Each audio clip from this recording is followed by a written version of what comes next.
بسم اللہ الرحمن الرحیم۔ السلام علیکم محترم ناظرین۔ سلطنت شام و مصر۔ بغداد کے مغرب میں شام و مصر کی سلطنت غازی اسلام سلطان صلاح الدین ایوبی کے زیر نگیں آ چکی تھی۔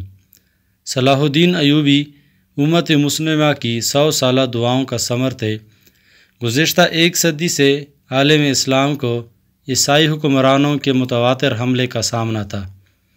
خلافت عباسیہ میں وہ دم ہم باقی نہ رہا تھا کہ وہ ان چیرہ دستیوں کا منہ توڑ جواب دی تھی۔ منصور، ہارون الرشید، مامون الرشید اور مختصم باللہ جیسے بحشمت خلفاء کا زمانہ قصہ پرینہ بن چکا تھا۔ تمام صوبے مرکز سے کٹے ہوئے تھے۔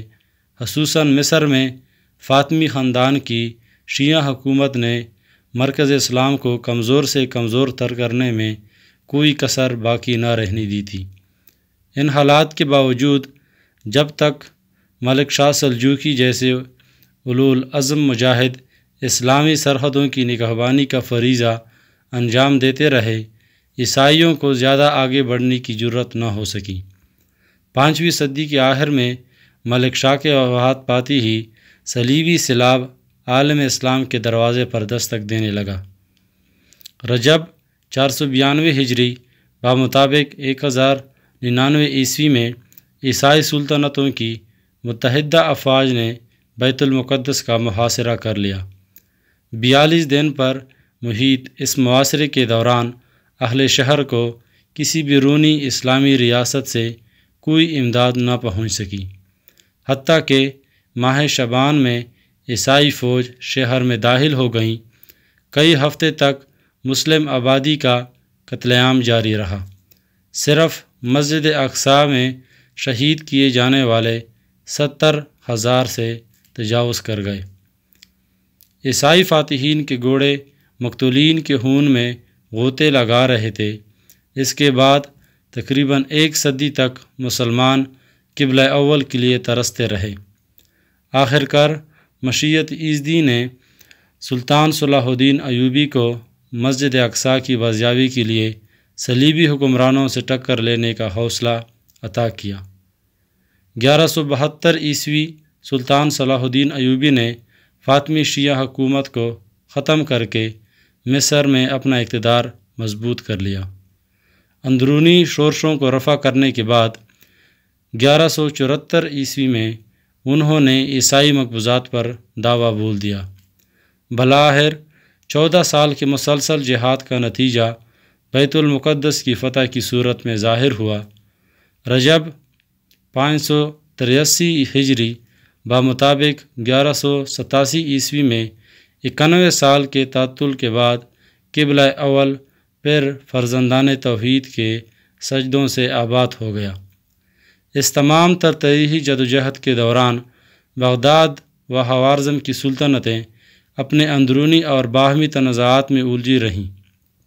جب سلطان صلاح الدین ایوبی کی افواج صلیبیوں سے آخری مرکہ آزمائی کے لیے بیت المقدس پر حملہ کی تیاری کر رہی تھی، خلیفۃ المسلمین اپنے وزیر اعظم مجدد الدین سے سرد جنگ لڑنے میں ہمتاً مصروف تھے۔ اور 1193 عیسوی میں جب سلطان صلاح الدین ایوبی رحمۃ اللہ علیہ 20 سالہ جہادی خدمات انجام دے کر جان افری کے سپرد کر رہے تھے، خوارزم میں سلطان تکش اپنے بھائی کے اقتدار کا خاتمہ کر کے 20 سالہ خانہ جنگی سے فارغ ہو رہا تھا۔ سلطان صلاح الدین ایوبی کی رحلت کے بعد ان کے بیٹوں اور بھائی الملک العادل کے درمیان اقتدار کے حصول کے لیے زبردست کشمکش پیدا ہو گئی۔ بالآخر الملک العادل نے تمام شام اور مصر پر قبضہ مستحکم کر لیا۔ 1218 عیسوی میں الملک العادل نے وفات پائی اور اس کی سلطنت اس کے فرزندوں کے درمیان تقسیم ہو گئی۔ اس کا حوصلہ مند بیٹا الملک الکامل مصر کا حاکم بن گیا۔ دوسرے بیٹے الملک المعظم عیسیٰ نے شام اور القدس کی حکومت سنبھال لی۔ تیسرے بیٹے الملک الاشرف موسیٰ کو خلات اور الجزیرہ کا اکثر حصہ ورثے میں ملا۔ چوتھے بیٹے الملک المظفر نے روحا اور میارفکین کی ولایت حاصل کی۔ عرض یہ کہ سلطان صلاح الدین ایوبی رحمۃ اللہ کی وفات کے 26 سال بعد ان کی عظیم مملکت ان کے برادر زادوں کے درمیان منقسم ہو کر ٹکڑے ٹکڑے ہو گئی۔ غوری سلطنت۔ جن دنوں سلطان تھکش خوارزم میں اپنی حکومت کی بنیادیں مستحکم کر رہا تھا، اس کی جنوب مشرق میں موجودہ افغانستان کے علاقے سے غوری سلطنت ایک طوفان کی امڑتی ہوئی دکھائی دے رہی تھی۔ اس سلطنت کا دارالحکومت فیروز کوہ تھا۔ یہاں کا حکمران سلطان غیاث الدین غوری تھا۔ اس نے اپنے چھوٹے بھائی شہاب الدین کو غزنی کے تخت پر بٹھا کر ان کو سلطان معز الدین کا خطاب دے رکھا تھا۔ یہ الگ بات ہے کہ وہ تاریخ میں شہاب الدین غوری ہی کے نام سے پہچانے گئے، تاہم اس طرح یہ دونوں بھائی مستقل سلطان ہو گئے۔ پھر بھی سلطان شہاب الدین غوری نے ہمیشہ خود کو چھوٹا سمجھا اور بڑے بھائی کی زندگی میں وہ اس کی نیابت کا دم بھرتے رہے۔ حقیقت یہ ہے کہ یہ دونوں بھائی جس مثالی اتحاد و اتفاق سے حکومت کر رہے تھے، اس کی نظیر تاریخ میں بہت کم ملے گی۔ شہاب الدین غوری کی تلوار ہندوستان کے بت پرستوں کے خلاف مسلسل بے نیام رہی اور غیاث الدین کی ترک تازیوں سے اس کے شمال مغربی و شمال مشرقی ہمسائے خوارزمی سلاطین اور ترکان خطا ہمیشہ حائف رہے۔ ان دونوں حوصلہ مند بھائیوں نے اپنی صلاحیتیں کبھی باہمی محاذ آرائی میں ضائع نہیں کی، بلکہ متحد ہو کر ہمیشہ بیرونی طاقتوں کے خلاف سینہ سپر رہے۔ 1187 عیسوی میں تراوڑی کے تاریخی میدان میں سلطان شہاب الدین غوری اور دلی کے راجہ پرتھوی راج کے مابین گھمسان کا رن پڑا۔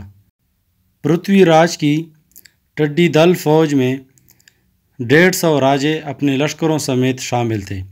صرف جنگی ہاتھیوں کی تعداد 3000 سے زائد تھی، جبکہ 3 لاکھ سوار تھے۔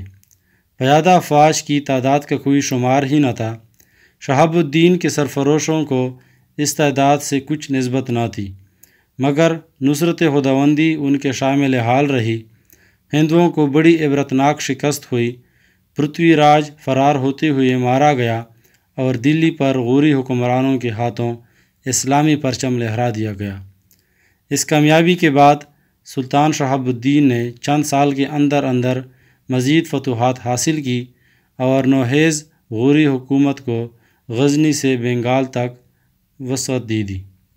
غوری خاندان کے اس اچانک عروج سے خوارزمی حکمرانوں کو تشویش لاحق تھی، اور یہ ایک قدرتی امر تھا، اس لیے کہ غوری حکمران اپنے آپ کو غزنوی سلاطین کا نائب تصور کرتے ہوئے ان کے تمام مقبوضات پر حاوی ہونے کا عزم کیے ہوئے تھے۔ جنوب میں وہ اس مہم کو سر انجام دے چکے تھے، جبکہ شمال کا قرض ابھی ان پر باقی تھا۔ اتبکان شیراز۔ خوارزم کی جنوب مغرب میں شیراز کے علاقے پر اتبکان شیراز کی چھوٹی سی خود مختار حکومت قائم تھی۔ اتابک سعد بن زنگی یہاں کا حکمران تھا۔ یہ حکومت صلح پسند تھی۔ خوارزم شاہی حکمرانوں کو غالب دیکھتی تو اظہار وفاداری کرتی اور ان کا پہلو کمزور دیکھ کر بغاوت کرنے سے بھی نہ چوکتی۔ یہی خطہ شیخ سعدی شیرازی رحمۃ اللہ کا وطن تھا۔ اتبکان شیراز کی شان میں شیخ کے اشعار بستان میں موجود ہیں۔ سلجوقہ عراق۔ سلجوقی حکومت کئی ٹکڑوں میں بٹ کر انحطاط کے آخری درجے میں تھی۔ رے، ہمدان اور عراق کے کچھ حصے پر ان کا ایک گروہ جو سلجوقہ عراق کے نام سے معروف تھا حکومت کر رہا تھا۔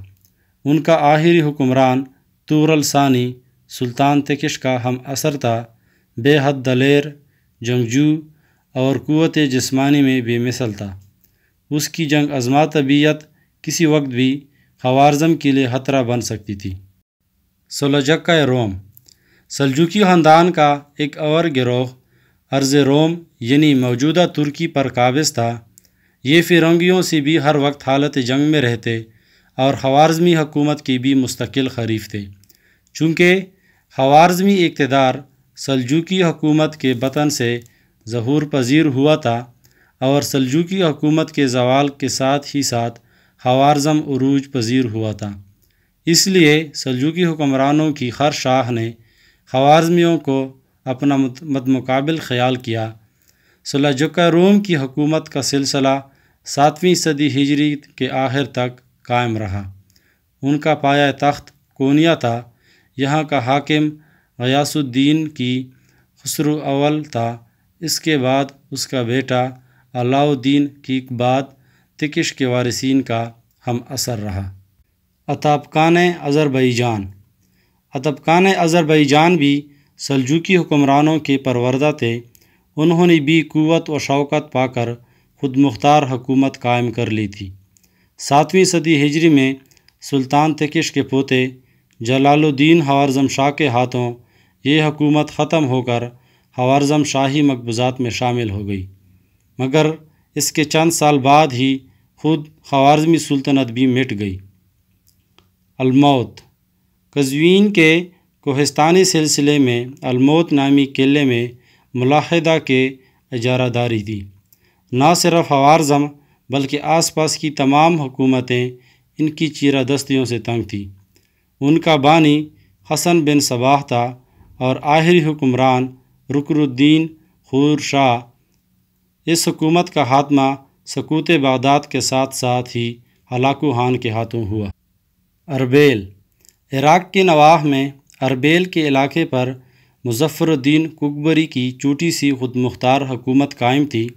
خلافت بغداد سے اس کے گہرے مراسم تھے۔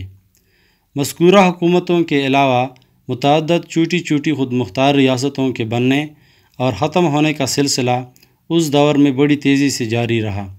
شام، عراق اور موجودہ ترکی کے علاقوں میں اس طوائف الملوکی کا زیادہ دور تھا۔ سلطان علاء الدین تکش کا دور حکومت۔ سلطان تکش نے حد درجہ مہمجویانہ طبیعت پائی تھی۔ اپنے بھائی سلطان شاہ کی وفات کے بعد 1193 عیسوی میں کامل طور پر مملکت خوارزم کا انتظام سنبھالتی ہی اس نے ریاستی حدود اربعہ کے اضافے پر توجہ دی۔ خوارزم شاہی اقتدار کے عروج کے ساتھ ہی سلجوقی سلطنت سمٹ کر مختلف ٹکڑوں میں بکھر چکی تھی اور روز بروز زوال پذیر تھی۔ عراق میں تورل ثانی سلجوقی اقتدار کا آخری نمائندہ تھا۔ تکش نے چند زوردار حملوں کے بعد اس کے علاقے پر قبضہ کر لیا۔ رے اور ہمدان جیسے اہم شہر بھی اس کے مقبوضات میں داخل ہو گئے اور خوارزمی ریاست کی حدود بغداد کی سرحدوں کو چھونے لگی۔ خلیفہ ناصر سے جھڑپ۔ یہ صورتحال خلیفہ ناصر کے لیے ناقابل برداشت تھی۔ اس نے خوارزم شاہ سے مطالبہ کیا کہ عراق کے بعض اضلاع خلافت بغداد کی تحویل میں دے دیے جائیں۔ تکش نے اسے منظور نہ کیا۔ دونوں مملکتوں کے باہمی تعلقات روز بروز کشیدہ ہوتے گئے۔ 1196 عیسوی میں ہمدان کے مقام پر خوارزمی اور خلافتی افواج کے مابین گمسان کا معرکہ ہوا، جس میں بغداد کی افواج بدترین شکست سے دوچار ہو کر پسپا ہو گئیں۔ اس سے پہلے بھی تکش اور خلیفہ بغداد کی فوجوں میں 2 بار معمولی جھڑپیں ہو چکی تھی، لیکن اس بار خلافتی افواج کو ایسی زک پہنچی کہ انہوں نے پھر کبھی خوارزمی سرحد پر حملہ کی ہمت نہ کی۔ ترکانہ خطا کی گوشمالی۔ خلیفہ ناصر کا مزاج درست کرنے کے بعد تکش نے ترکانہ خطا کی سرکوبی کا ارادہ کیا۔ بلا شبہ یہ ایک دشوار تر جنگی مہم تھی، مگر تکش میں حوصلے کی کمی نہ تھی۔ چونکہ خوارزمی و غوری حکمرانوں کے تعلقات اب تک کشیدہ رہے تھے اور ترکانہ خطا جیسے مشترکہ دشمن کے مقابلے میں کامیابی کے لیے دونوں درباروں کا اتحاد ضروری تھا، سو تکش نے اس ضرورت کا لحاظ کرتے ہوئے غیاث الدین غوری کے ساتھ مصالحت کر لی۔ غیاث الدین کے مشورے سے تکش نے خلیفہ بغداد سے تعلقات بہتر بنانے کی کوشش بھی شروع کی۔ خلافت بغداد سے بھی اس کا مثبت جواب آیا۔ ہر طرف سے مطمئن ہو کر تکش پوری قوت سے ترکان حتا کے مقابلے کی تیاری کرنے لگا۔ ترکان حتا اس کے لیے پہلے ہی مستعد تھے۔ انہوں نے ازہد یلغار کر کے اورگنج کا محاصرہ کر لیا۔ تکش کی افواج نے فصیل بند ہو کر اس دلیرے سے مقابلہ کیا کہ ترکان حتا کی بڑی تعداد ماری گئی اور باقی ماندہ نے پسپائی اختیار کی۔ حسن بن سباق کے جانشینوں سے ٹکر۔ ابھی ترکان حتا کی مکمل سرکوبی نہیں ہوئی تھی کہ تکش کو ایک اور مہم سر کرنا پڑی۔ خوارزمی ریاست موجودہ جمہوریہ ایران کے اکثر علاقے پر محیط ہو چکی تھی۔ شمال مغرب میں اس کا آخری اہم شہر قزوین تھا۔ قزوین سے متصل دشوار گزار سلسلہ کوہ میں ایک ناقابل تسخیر فلک بوس پہاڑ پر حسن بن سبا کے پیروکاروں کا مرکز قلعہ الموت واقع تھا۔ حسن بن سبا کا تعلق اسماعیلی فرقے سے تھا۔ یہ وہ فرقہ ہے جس کے پیروکار 6 صدی ہجری کے وسط تک مصر پر قابض رہے تو آن کے صلاح الدین ایوبی نے آ کر ان کا تختہ الٹا۔ حسن بن سبا بذات خود اپنے مذہب کا مجتہد تھا۔ اس نے بڑی حد تک اسماعیلیہ عقائد و اعمال میں ترمیم اور تغیرات کر کے مذہب کو ایک نئے رنگ میں پیش کیا۔ اس کے داغی پورے ایران و ترکستان میں پھیل گئے۔ قلعہ الموت ان کی سرگرمیوں کے لیے نہایت محفوظ مستقر کا کام دیتا رہا۔ قلعے کے آس پاس کی کوہستانی سلسلے میں انہی لوگوں کا راج تھا۔ حسن بن سبا نے قلعہ الموت کے ارد گرد پھیلے ہوئے سرسبز و شاداب کوہسار میں کئی میل پر پھیلی ہوئی ایک مصنوعی جنت تعمیر کروائی جس میں نفسانی لذتوں کا ہر سامان میسر تھا۔ حسن اس جنت میں اپنے مخصوص متعاقدین کو کچھ عرصہ رہنے کا موقع دے کر ان کی اس قدر پختہ تربیت کرتا کہ وہ اس کے اشارے پر جان نثار کرنے میں دیر نہ کرتے۔ یہ مخصوص لوگ فدائی کہلاتے۔ انہیں خنجر زنی کی خاص مشق کرا کے دنیا کے اہم سیاسی و عسکری مراکز میں بطور جاسوس مقرر کر دیا جاتا۔ حسن کا اشارہ ملتی ہی بڑے بڑے جرنیل، امراء اور سلاطین فدائی خنجر کی بینٹ چڑھ جاتے۔ حسن بن سبا کی ان سرگرمیوں کا نتیجہ یہ نکلا کہ تمام دنیا کے درباروں پر اس کی ہیبت چھا گئی اور اس کا ہر مطالبہ تسلیم کیا جانے لگا۔ 1124 عیسوی میں حسن بن سبا مر گیا، لیکن اس کے نائبین نے قلعہ الموت سے اپنی کارروائیاں اسی طرح جاری رکھیں۔ ان کی شفقانہ غارت گری سے عالم اسلام نہایت ضیق میں تھا۔ نظام الملک طوسی اور شہاب الدین غوری جیسے ہستیوں نے ان کے بے رحم خنجر سے لہو کا غسل کیا۔ سلطان سنجر، سلطان صلاح الدین ایوبی اور امام فخر الدین رازی جیسے شخصیتیں ان کے زد میں رہیں۔ سلطان تکش نے اس فتنے کو انجام تک پہنچانے کا فیصلہ کیا اور ایک لشکر جرار لے کر الموت کا رخ کیا، مگر طویل محاصرے کے بعد بھی قلعہ الموت ناقابل تسخیر رہا۔ تاہم تکش نے ان کا ایک اور قلعہ بزور شمشیر فتح کر لیا۔ کچھ عرصے بعد فدائیوں نے ترشیز میں اپنا ایک نیا مرکز بنا لیا اور حسب سابق اپنی سرگرمیاں جاری رکھیں۔ انہی دنوں ایک فدائی نے موقع پا کر تکش کے وزیر نظام الملک ہریوہ کو شہید کر دیا۔ سلطان تکش اس حادثے سے نہایت رنجیدہ ہوا اور شہزادہ قطب الدین محمد کو تازہ افواج دے کر ترشیز پر حملے کا حکم دے دیا۔ شہزادہ قطب الدین نے ترشیز کا محاصرہ کر لیا۔ طرفین میں شدید خونریز جنگ جاری رہی۔ 4 ماہ گزر گئے مگر فصیل سر نہ ہو سکی۔ آخر کار سلطان تکش نے شدید بیماری کے عالم میں بستر سے اٹھ کر خود فیصلہ کن حملے کے لیے ترشیز کا رخ کیا۔ طبیبوں نے اس طویل سفر سے منع کیا مگر سلطان نہ رکا۔ راستے ہی میں مرض اس قدر بڑھ گیا کہ بچنے کی امید نہ رہی۔ بلاخر ترشیز پہنچنے سے قبل 19 رمضان 596 ہجری کو 26 سال تک خوارزم پر حکومت کرنے والا یہ عظیم بادشاہ دنیا سے رخصت ہو گیا۔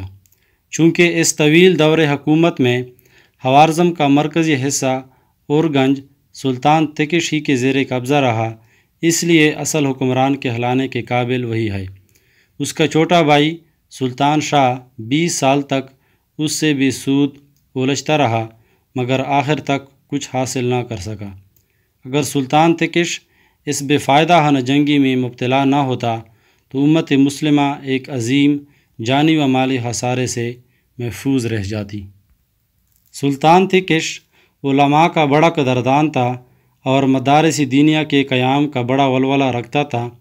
اس کی تدفین اسے مدرسے میں ہوئی جو اس نے بذات خود تیار کرایا تھا۔ خانہ جنگی سے فرصت پا کر تکش کو خوارزمی تخت پر بیٹھنے کے لیے صرف 6 سال مزید میسر آ سکے، مگر اس مختصر عرصے میں بھی اس نے حیرتناک کامیابیاں حاصل کی، اور جب اس کا انتقال ہوا تو سلطنت سلجوقیہ کے کنڈرات پر تعمیر شدہ سلطنت خوارزم از حد وسیع ہو چکی تھی۔ شمال مغرب میں ایشیائے کوچک کی سلجوقی مملکت اور جنوب مشرق میں غوری خاندان کی نئی جنگ ازما قوت کے سوا ترکستان اور ایران کا تقریباً سارا علاقہ خوارزمی حکومت کے زیر تصرف آ چکا تھا۔ تکش کی کامیابیوں میں اس کی ملکہ ترکان خاتون کا بڑا دخل تھا۔ ترکان خاتون کا تعلق ترکوں کے زبردست جنگجو قبیلے قپچاک سے تھا۔ ترکان خاتون اس قبیلے کے سردار کی بیٹی تھی۔ جب تکش نے اس سے نکاح کیا تو قپچاکی ترکوں کی بے پناہ طاقت اس کے ساتھ ہو گئی، جسے وہ ہر معرکے میں کامیابی کے ساتھ کام میں لایا۔ ترکان خاتون فوجی اور سیاسی امور میں بذات خود بھی بڑی حد تک دخیل رہی، اور سلطان تکش کو ہر مہم میں اس کی رائے کا لحاظ کرنا پڑا۔ تکش کے فاتحانہ و سپاہیانہ اوصاف میں اس کے جانشین علاء الدین محمد اور پوتے جلال الدین میں بھی بدرجہ اتم موجود تھی۔ ایک بار سلطان تکش ایک شہر کا محاصرہ کیے ہوئے تھا۔ اہل شہر نے اپنے غصے کی بڑاس نکالنے کے لیے ایک کانے کتے کو کرتا اور ٹوپی پہنا کر اس کا نام خوارزم شاہ رکھ دیا۔ کیونکہ سلطان تکش بھی یک چشم تھا، بعد ازاں اس کتے کو منجنیق میں رکھ کر شہر سے باہر خوارزمی فوج کے پڑاؤ کی طرف پھینک دیا اور فصیل سے صدا بلند کی، لو یہ ہے تمہارا بادشاہ۔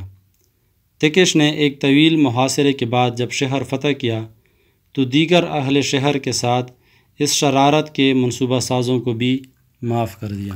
علاء الدین محمد خوارزم شاہ کی تخت نشینی۔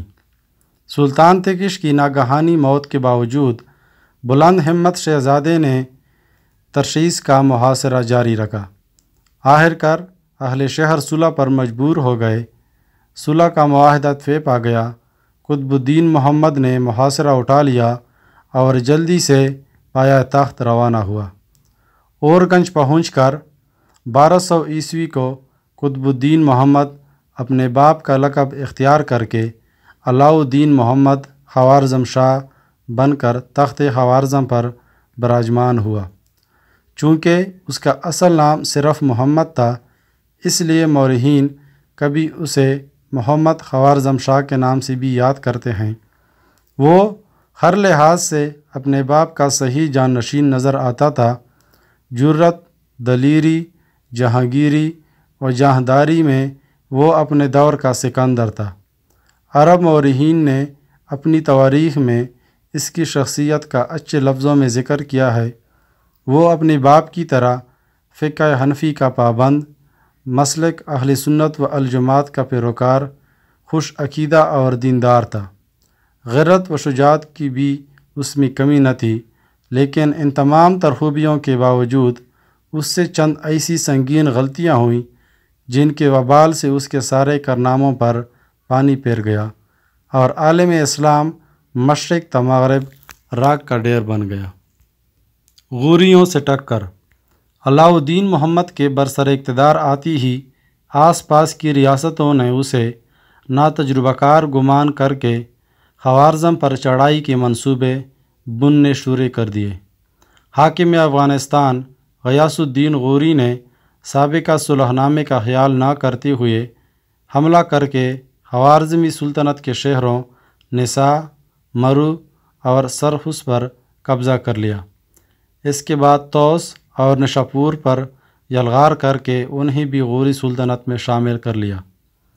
علاء الدین محمد کو تخت پر قدم رکھتی ہی ایک بھیانک صورتحال کا سامنا کرنا پڑ رہا تھا، تاہم اس نے ضبط سے کام لیتے ہوئے غوری حکمران کو لکھا، میں سمجھتا تھا کہ میرے والد محترم کی سانحہ وفات کے بعد اگر ترکان خطا خوارزم پر حملہ آور ہوئے تو آپ میری مدد کریں گے، لیکن مقام حرت ہے کہ آپ خود مجھ سے مقابلہ کر رہے ہیں۔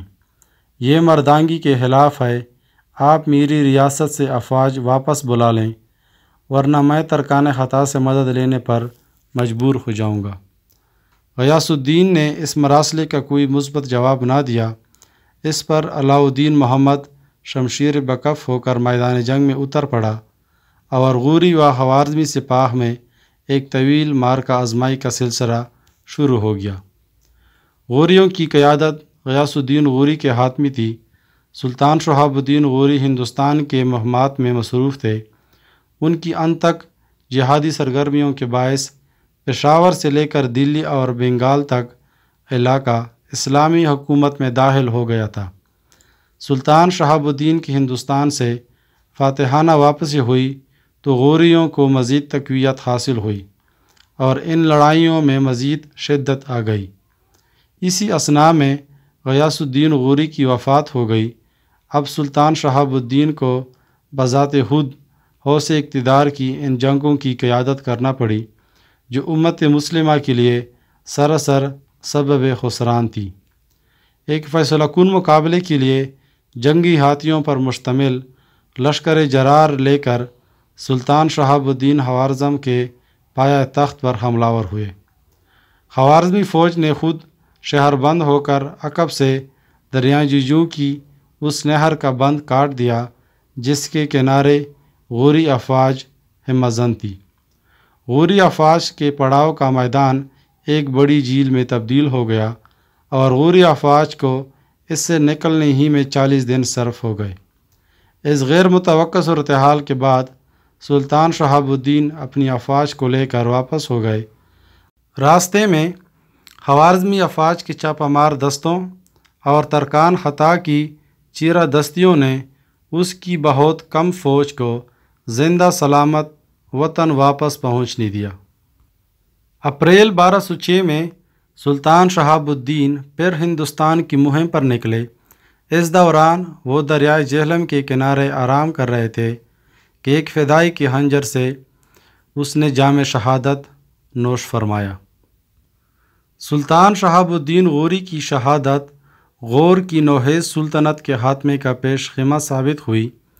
1208 عیسوی میں علاء الدین محمد نے غوریوں کا سب سے مضبوط گڑھ ہرات فتح کر لیا اور اسی سال غوری خاندان کے آخری حکمران غیاث الدین محمود کو قتل کر کے غور اور فیروز کوہ پر بھی قبضہ کر لیا۔ اس طرح خوارزمی سلطنت کی جنوب مشرقی حدود موجودہ افغانستان کی جنوبی سرحدوں سے متجاوز ہو کر دریائے سندھ کے کنارے تک پھیل گئی اور عظیم غوری سلطنت کے ورثاء پنجاب کے حدود میں سمٹنے پر مجبور ہو گئے۔ ترکان خطا سے مار کے غوری خاندان کے خلاف 10 سال کی مسلسل جنگجوئی سے فارغ ہو کر محمد خوارزم شاہ نے اپنے باپ سلطان تکش کی اس مہم کو پایہ تکمیل تک پہنچانے کا عزم کیا جو اس نے ترکان خطا کے خلاف شروع کی تھی۔ غوریوں سے نبرد آزمائی کے زمانے میں محمد خوارزم شاہ ترکان خطا سے صلح کر کے ان کو خراج ادا کرتا رہا تھا۔ یہ ایک سیاسی چال تھی۔ اب فیصلہ کن ٹکراؤ کا وقت آ چکا تھا۔ علاء الدین محمد نے افواج مرتب کر کے مشرق کی طرف بخارا کا رخ کیا جہاں کی مسلم اکثریت ترکان خطا کے ظلم و ستم سے بلبلا رہی تھی۔ اہل شہر نے سلطان علاء الدین محمد کی آمد کو نعمت خداوندی جان کر اظہار اطاعت کیا اور شہر بغیر مزاحمت کے فتح ہو گیا۔ اس کے بعد خوارزمی افواج سمرقند کی طرف روانہ ہو گئیں۔ یہاں ترکان خطا کی طرف سے مقرر کردہ کٹھ پتلی مسلمان حاکم عثمان خان نے جو خانہ خاناں کہلاتا تھا بلا روک ٹوک شہر خوارزم شاہ کے حوالے کر دیا۔ ترکان خطا سلطان کی ان فتوحات سے نہایت غصہ ہوئے۔ مورخ ابن خلدون کے بیان کے مطابق اس وقت ان کا بادشاہ تونیکو توراز نامی ایک جنگجو بوڑھا تھا جس کی عمر 100 سال سے زائد تھی۔ نہایت شجاع، عیار اور تجربہ کار انسان تھا۔ ہر جنگ میں فتح یاب ہوتا آیا تھا۔ سلطان سنجر سلجوق اور سلطان شہاب الدین غوری جیسے بعظمت فاتحین بھی اس سے شکست کھا چکے تھے۔ وہ اپنا ٹڈی دل لشکر لے کر ازہد خوارزمی افواج پر حملے کے لیے بڑھا۔ علاء الدین محمد نے بھی دریائے جیجو عبور کر کے پیش قدمی کی۔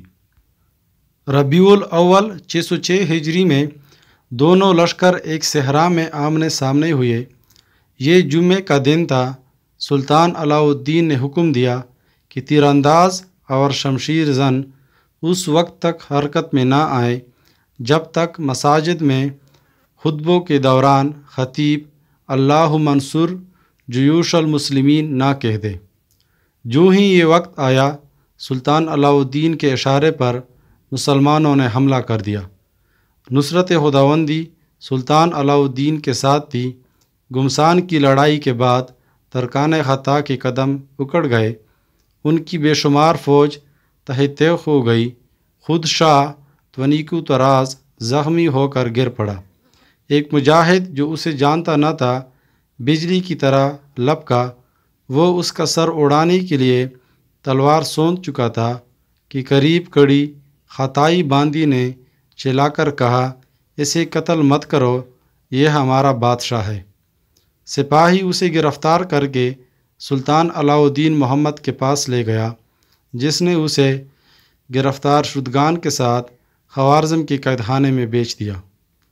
یہ ایک بے مثال فتح تھی جس نے ترکان خطا کی کمر توڑ کے رکھ دی۔ سلطنت خوارزم میں فتح یابی کا جشن منایا گیا۔ طبقات ناصری میں معتمد راویوں کے حوالے سے نقل کیا گیا ہے کہ خطائی بادشاہ تونیکو توراز نے اسلام قبول کر لیا اور خوارزم شاہ اسے عزت و احترام سے اپنے پاس بٹھاتا تھا۔ تونیکو 45 بڑی جنگیں لڑ چکا تھا۔ خوارزم شاہ اس سے ان مارکوں کی داستانیں بڑی دلچسپی سے سنتا تھا۔ ایک بار اس نے پوچھا، تم نے اتنے مارکوں میں شرکت کی اور اتنے بادشاہوں کو شکست دی، ان میں سب سے زیادہ دلیر اور مضبوط کسے پایا؟